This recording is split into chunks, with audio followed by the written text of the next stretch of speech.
முக்கியமாக 3 விடயங்கள் திருகோணமலை நகருக்கும் திருகோணமலை மக்களுக்கும் பாதகமான சூழலை கொண்டுள்ளன. முதலாவதாக பேக் பே பீச் என்று சொல்லப்படுகின்ற பகுதியில், அதாவது திருகோணமலை நகர மணிக்கூட்டு கோபுரத்தில் இருந்து கோணேஸ்வரர் கோட்டை வரையும் உள்ள பகுதியில் 120 அலகுகள் கொண்ட ஒரு வீடமைப்பு திட்டத்தை உருவாக்குதல் முதலாவது திட்டம். இந்த பகுதியானது கடலோர பாதுகாப்பு பகுதியாகவும் வீதி அபிவிருத்தி அதிகார சபையினுடைய ஒதுக்கீட்டு பகுதியாகவும் தொல்பொருள் திணைக்களத்துக்கு சொந்தமான பகுதியாகவும் அடையாளப்படுத்தப்பட்டுள்ளது.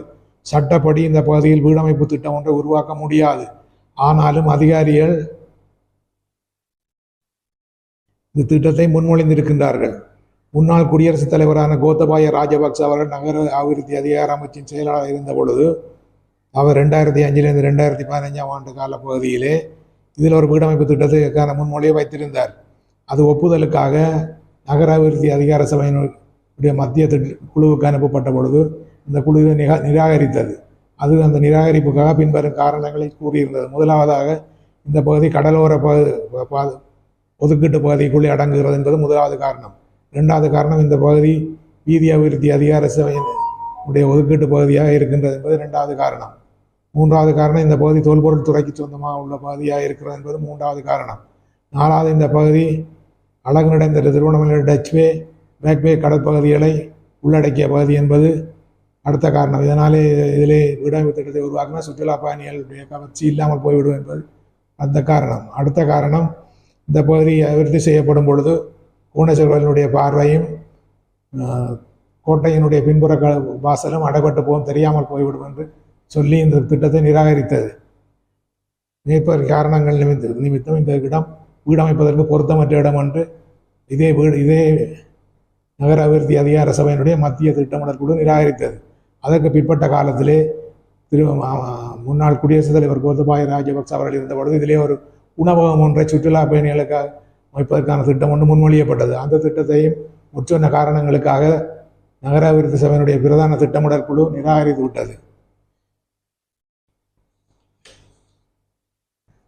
2 முறை நிராகரிக்கப்பட்ட இடத்திலே இப்பொழுது மீண்டும் அதிகாரிகள் ஏன் கொண்டு வருகிறார்கள் என்பது புரிய முடியாத காரியமாக இருக்கிறது. நீங்கள் தான் ஊடகவியலாளர், நீங்கள் தான் இதற்கான காரணத்தை கண்டுபிடிக்கணும். என்னுடைய கருத்து, ஆட்சி மாறினாலும் காட்சி மாறவில்லை என்பதுதான் என்னுடைய கருத்து. மேலும் சில விஷயங்களை இந்த இடத்துல குறிப்பிடுவது பொருத்தமானது நம்புகிறேன்.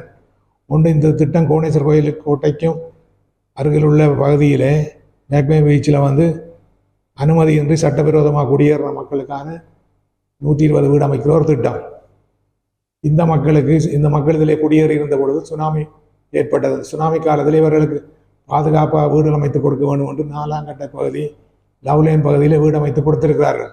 அவர்கள் அந்த வீடுகளிலும் இருந்து கொண்டு இங்கேயும் வீடு பெற முனைகின்றார்கள். லவ்லேன் பகுதியில் வீடுகள் பெற்றவர்களுடைய விவரங்கள் அல்லது 4ஆம் கட்ட பகுதியிலே வீடுகள் பெற்ற விவரங்கள் பிரதேச செயலகத்திலும் மாவட்ட செயலகத்திலும் உண்டு. அதனை நீங்கள் பார்வையிடலாம். அப்படிப்பட்ட அந்த மக்களுக்கு 2வது முறையும் வீடு கொடுக்க முனைவது நியாயமான செயல் அல்ல. அடுத்த விஷயம், main street, CP road, central road பகுதிகளை அகலமாக்குதல். இந்த பகுதிகள் இந்த வீதியோரத்தில் உள்ள கட்டிடங்கள் 2 தொடக்கம் 3 போச்சு காணியில் தான் கட்டப்பட்டிருக்கின்றன. இவற்றை அகலப்படுத்தும் பொழுது அந்த கட்டடங்கள் இல்லாமல் போய்விடும். அது மட்டுமல்லாமல் இப்படி அபிவிருத்தி செய்யும் பொழுது ஏற்படுகிற வாகன நெரிசலை சமாளிப்பதற்கான வழிமுறைகள் ஒன்றும் இதிலே கூறப்படவில்லை. அது மட்டுமல்லாமல் திருகோணமலை ஒரு முடிவுற்ற நகரம். இந்த பகுதி, அதாவது central road, main street, NC ரோடெல்லாம் ஒரு முடிவுற்ற நகரம், டெட் டென்சிட்டி. இந்த பகுதியிலே அபிவிருத்திகளை மேற்கொள்வது பொருத்தமானதல்ல. இந்த நகரத்தை வடக்கு நோக்கி, அதாவது 3ஆம் கட்டை சந்தி பக்கமாகவும் மேற்கு நோக்கி லிங்க நகர், அன்பொழிபுர பக்கமாகவும் இதை நகர்த்துவது தான் பொருத்தமாக இருக்கும் என்று நம்புகிறேன். இல்லை, 3வது இன்னும் ஒரு திட்டம் இருக்கின்றது. அதாவது மாவட்ட செயலக பகுதியில் இருந்து சீனக்குடா வரையும் உள்ள பகுதியிலே 4 வழி பாதை அமைத்தல். அதாவது திருவண்ணாமலையிலிருந்து புறப்படுகின்ற வாகனங்கள் மாவட்ட செயலகம் வரை 2 வழி பாதையிலே பயணித்து மாவட்ட செயலகத்துக்கு அப்பால் சீனக்குடா வரையும் 4 வழி பாதையிலே மேலும் என்ன விஷயம் என்றால், தொடர்ச்சியாக கடற்கலங்களை அழிக்கும் விதமாக கரையோரத்துக்கு பக்கத்திலேயே சுருக்கோலையை பயன்படுத்தி முறையற்ற முறையில் வந்து நீங்களே பிடித்து வருகிறார்கள். ஸோ இதுக்கான தீர்வு என்னையா, இது தொடர்ச்சியாக நடந்து வந்தாங்க, சுற்றுச்சூழல் பாதிப்பும் வரும், அங்கே இருக்க இயற்கை வளங்களும் அழைக்கப்படும். இதுக்காக நீங்க என்ன விஷயம் நடவடிக்கை எடுக்கிறதா இருக்கீங்க? நான் சொல்லவே முடியும். எங்களுடைய மீனவர்கள் எதிர்நோக்கின்ற முதன்மையான பிரச்சனை சுருக்கோலை பிரச்சனை, அடுத்த டைனமைட் போட்டு மீன் பிடிக்கிற பிரச்சனை. இந்த பிரச்சனை சாதாரணமாக சுருக்கோலை வந்து கரையோரத்திலிருந்து 16 கிலோமீட்டருக்கு அங்கால தான் பிடிக்கணும் என்பது சட்டம். ஆனால் அண்மை காலத்திலே அவர்கள் கரையோரத்துக்கு வந்து பகலிலே 50 மீட்டர் 100 மீட்டருக்குள்ளே வந்து பிடிக்கக்கூடிய சூழல் வருது. சிறப்பாக 10ஆம் வட்டார பகுதி பட்டணத்தெரு பகுதியிலே கடந்த சில தினங்களுக்கு முன்பு வந்து பிடித்திருக்கிறார்கள். இதை யாரும் கண்டுகொள்ளவா தெரியவில்லை. இந்த ஆட்சியில் இருப்பவர்கள் ஆட்சிக்கு வரக்கு முதல் தாங்கள் ஆட்சிக்கு வந்தால் இதை ஒழிப்போம், இல்லாமல் செய்வோம் பல போராட்டங்களை நடத்தினார்கள். இப்பொழுது அவர்கள் மறந்து விட்டார்கள் போல் தெரிகின்றது. முந்தைய கூட பாரதூரமான முறையிலே பகலிலே கரையோரத்திலே வந்து பிடிக்கிறார்கள். கரையோர பாதுகாப்பு துறையும் கண்டுகொள்ளவில்லை, ஒருவரும் கண்டுகொள்ளவில்லை. ஆட்சி மாறினது பிறகு காட்சி இன்னும் கூடியிருக்கிறது போல தான் தெரிகிறது. பிடிக்கிறார்கள். இதற்கு மீன்பிடி அமைச்சர் இதற்கு உரிய நடவடிக்கை எடுக்க வேண்டும். அவர் கூறியது போல இந்த விடயம் தொடர்பாக நான் நாடாளுமன்றத்திலே பல முறை பேசியிருக்கிறேன். மீன்பிடி அமைச்சனுடைய நிதி ஒதுக்கீட்டு வரவு செலவு திட்டத்தில் நிதி ஒதுக்கு பகுதியிலே இதை பற்றி பேசியிருந்தேன். தொடர்ச்சியாக இந்த விஷயம் தொடர்பாக நான் மீன்பிடி அமைச்சரை கண்டு பேசுவேன். அப்படி இல்லாவிட்டால் நாங்கள் வந்து போராட்டம் நடத்த வேண்டிய சூழல் தான் வரும். கடத்தொழில் மக்களை திரட்டி போராட்டம் நடத்த வேண்டிய சூழல் தான் வரும். தேவையற்ற இனமுறுவலுக்கு வழிவகுக்கும். எனவே அரசாங்கம் தான் கூறிய பழைய முன்பு ஆட்சிக்கு வர முன்பு கூறிய நினைவிலே கொண்டு இந்த சுருக்கோலை மீன்பிடியை தடை செய்வதற்கு ஆவணம் செய்ய வேண்டும். அந்த கட்சியின் சார்பிலே எமது மாவட்டத்தில் தெரிவு செய்யப்பட்டவர்கள் இந்த விஷயத்திலே கவனம் செலுத்த வேண்டும் என்று வேண்டிக் கொள்கிறேன். மேற்படி திருவண்ணாமலையின் முதன்மையான பகுதி அபிவிருத்தி திட்டம் 2025 முதல் 2035 நீங்கள் ஏதேனும் முன்மொழிகளை வைத்துள்ளீர்களா? ஆம், நான் 4 முன்மொழிகளை வைக்கின்றேன். முதலாவதாக கழிவுநீர் முகாமைத்துவம். திருவண்ணாமலை நகரிலே கழிவுநீர் முகாமைத்துவம் நகரசபை பகுதியிலே திருவண்ணாமலை நகரசபை பகுதியிலே கழிவுநீர் முகாமைத்துவம் சரியாக இல்லை. இதை தீர்ப்பதற்காக ஆசிய அபிவிருத்தி வங்கியினுடைய உதவியோடு ஒவ்வொரு வீதியிலும் எந்த ஆழத்தில் எந்த அகலத்தில் எந்த திசையில் நீர் வடிந்து ஓடக்கூடிய மாதிரி வீதிகளை கழிவுநீர் வாய்க்கால்களை அமைக்க வேண்டும் என்று சொல்லி ஒரு திட்டம் தயாரிக்கப்பட்டிருக்கிறது. அந்த திட்டம் நகரசபையில் இருக்கிறது. ஆசிய அபிவிருத்தி வங்கியினுடைய நிதி உதவியோடு தயாரிக்கப்பட்ட திட்டம். அந்த திட்டத்தை செயற்படுத்துவதன் மூலம் திருவண்ணாமலையிலே கழிவுநீர் முகாமைத்துவத்தை சரியாக செய்ய முடியும். அதை இந்த திட்டத்திலே உள்வாங்க வேண்டும் என்று கூறியிருக்கிறேன். இரண்டாவதாக திருவண்ணாமலை நகரத்திலே உண்டாகின்ற வாகன நெரிசலை தவிர்ப்பதற்கு மரைன் டிரைவ் என்று கடலோர சாலை ஒன்றை அமைத்தல். பொது மயானத்தில் இருந்து நிலாவளி வரை உள்ள கடற்கரை பகுதியிலே கொழும்பில் உள்ளது போல ஒரு மரைன் டிரைவ் அல்லது கடற்கரை ஓர சாலை அமைப்பதன் மூலம் வாகன நெரிசலை குறைக்கலாம். இரண்டாவது, மக்கள் கடற்கரை ஓரமாக பயணம் செய்யும் பொழுது கடற்கரையினுடைய அழகை ரசித்து செல்வார்கள். அந்த பகுதிகளிலே சுற்றுலா பயணிகளுக்கான விடுதிகள் உணவகங்கள் உருவாகும். அதனாலே வேலைவாய்ப்பு பெருகும். நாட்டுக்கு திருவண்ணாமலை நகரத்துக்கு நன்மை ஏற்படும். திருவண்ணாமலையில் உள்ள மக்களுக்கும் வேலைவாய்ப்பு ஏற்படும். நாட்டுக்கு நன்மை ஏற்படும். அது 2வது திட்டம் வைத்திருக்கிறேன். 3வது திட்டமாக ஒரு திருவண்ணாமலை மணிக்கோட்டு கோபுரத்திலிருந்து மூண்டாங்கட்டையான பாதி வரை உள்ள கடற்தொழில் மக்கள் மாறி காலங்களிலே தங்களுடைய வள்ளங்களை வைப்பதற்கு பெரிய இன்னலை எதிர்நோக்குகின்றார்கள். கடலில் இழுத்து செல்லப்படுவது பெரிய சவாலாக இருக்கிறது அவர்களுக்கு. அந்த சவாலை நீண்ட காலமாக இருந்தாலும் அதற்கான ஒரு சரியான தீர்வு இன்னும் முன்வைக்கப்படவில்லை. நான் ஒரு முன்மொழி வைத்திருக்கிறேன். அந்த முன்மொழியின்படி அடுக்குமாடி படகு தரிப்பிடங்களை உருவாக்குதல். பட்டணத்தெரு பகுதியில், திருக்கடலூர் பகுதியில், மற்ற பகுதிகளில் கடல் இழுத்து கொண்டு செல்லக்கூடிய பகுதிகளில், மூண்டாங்கட்டம் வரையும் உள்ள பகுதியில் பல அடுக்குமாடி படகு தரிப்பிடங்களை செய்வதன் மூலம் இந்த சிக்கலுக்கு நாங்கள் தீர்வு காணலாம். அது மட்டுமல்ல, பொது மயானத்துக்கு எதிரே உள்ள கடற்கரையிலே ஆழங்குறைந்த பாறைகள் இருக்கின்றன. அந்த இடத்துல நாங்கள் படகு தரிப்பிடங்களை அமைப்பதன் மூலம் வள்ளங்களை பாதுகாப்பாக வைத்திருக்க முடியும். அந்த திட்டத்தை முன்மொழிந்திருக்கிறேன்.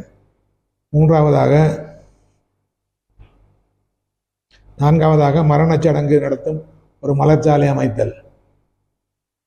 திருவண்ணாமலையை சிறந்தவர்களுடைய உடல்களை பல நாட்களுக்கு வீடுகளிலே வைத்திருக்கின்றார்கள். என்ன காரணம் என்று சொன்னால், அவருடைய உறவினர்கள் வெளிநாடுகளில் இருக்கிற பிள்ளைகள், வேற பிள்ளைகள், உற்றார் உறவினர்கள் வரவணும் என்ற காரணத்துக்காக பல நாட்கள் வீடுகளிலே வைத்திருக்கின்றார்கள். இது சுகாதாரத்துக்கு பொருத்தமானதல்ல, சுகாதார சீர்கேடுகளுக்கு வழிவகுக்கும். எனவே கொழும்பில் உள்ளது போல மலர்ச்சாலை ஒன்றை அமைக்க வேண்டும். அப்பொழுது இந்த சிக்கலை தீர்க்கலாம் என்று ஒரு முன்மொழி வைத்திருக்கிறேன்.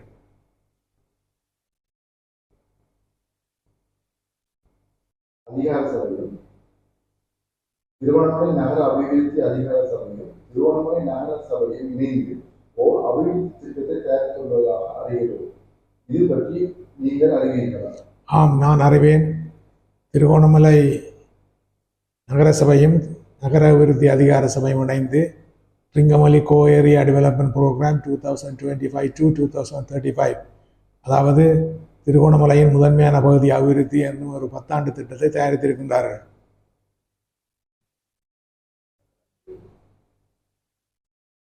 இந்த திட்டத்தில் உள்ள நன்மை தீமைகள் யாவை என்று கூற முடியுமா? அதற்கு என்ன நடவடிக்கை எடுத்துள்ளீர்கள்? கூற முடியும். இந்த திட்டத்திலே பல்வேறு விடயங்கள் பற்றி பேசப்படுகின்றன. ஆனால் முதன்மையாக 3 விடயங்கள் திருகோணமலைக்கும் தமிழ் மக்களுக்கும் பாதகமான தன்மையை கொண்டுள்ளன. முதலாவது வீடமைப்பு திட்டம். திருகோணமலை மணிக்கூட்டு கோபுரத்தில் இருந்து கோணேஸ்வரர் கோட்டை வரை உள்ள பகுதியிலே ஒரு வீடமைப்பு திட்டத்தை உருவாக்க முன்மொழிந்திருக்கின்றார்கள். 120 வீடுகளை அல்ல 120 அலகுகள் கொண்ட ஒரு தொடர்மாடியை அமைப்பதற்கான திட்டம் அது. இந்த இடத்திலே வீடமைப்பதற்கு கோத்தபாய ராஜபக்ச அவர்கள், முன்னாள் குடியரசுத் தலைவர் கோத்தபாய ராஜபக்ச அவர்கள் நகர அபிவிருத்தி அதிகார சபையினுடைய செயலாளராக இருந்த காலத்திலே ஒரு திட்ட முன்மொழியை வைத்தார். அந்த திட்ட முன்மொழிவு நகர அபிவிருத்தி அதிகார சபையினுடைய பிரதான குழுவாலே நிராகரிக்கப்பட்டது. அதுக்கு பின்வரும் காரணங்களே அவர்கள் கூறியிருந்தார்கள். முதலாவது, இந்த பகுதி கரையோர ஒதுக்கீட்டு பகுதிக்குள்ளே இருக்கின்றது. இரண்டாவது, இந்த பகுதி வீதி அபிவிருத்தி அதிகார சபையினுடைய ஒதுக்கீட்டு பகுதிக்குள்ளே அடங்குகிறது. மூன்றாவதாக, இது தொல்பொருள் துறையினுடைய பகுதியின் அடையாளப்படுத்தப்பட்டிருக்குள்ளது.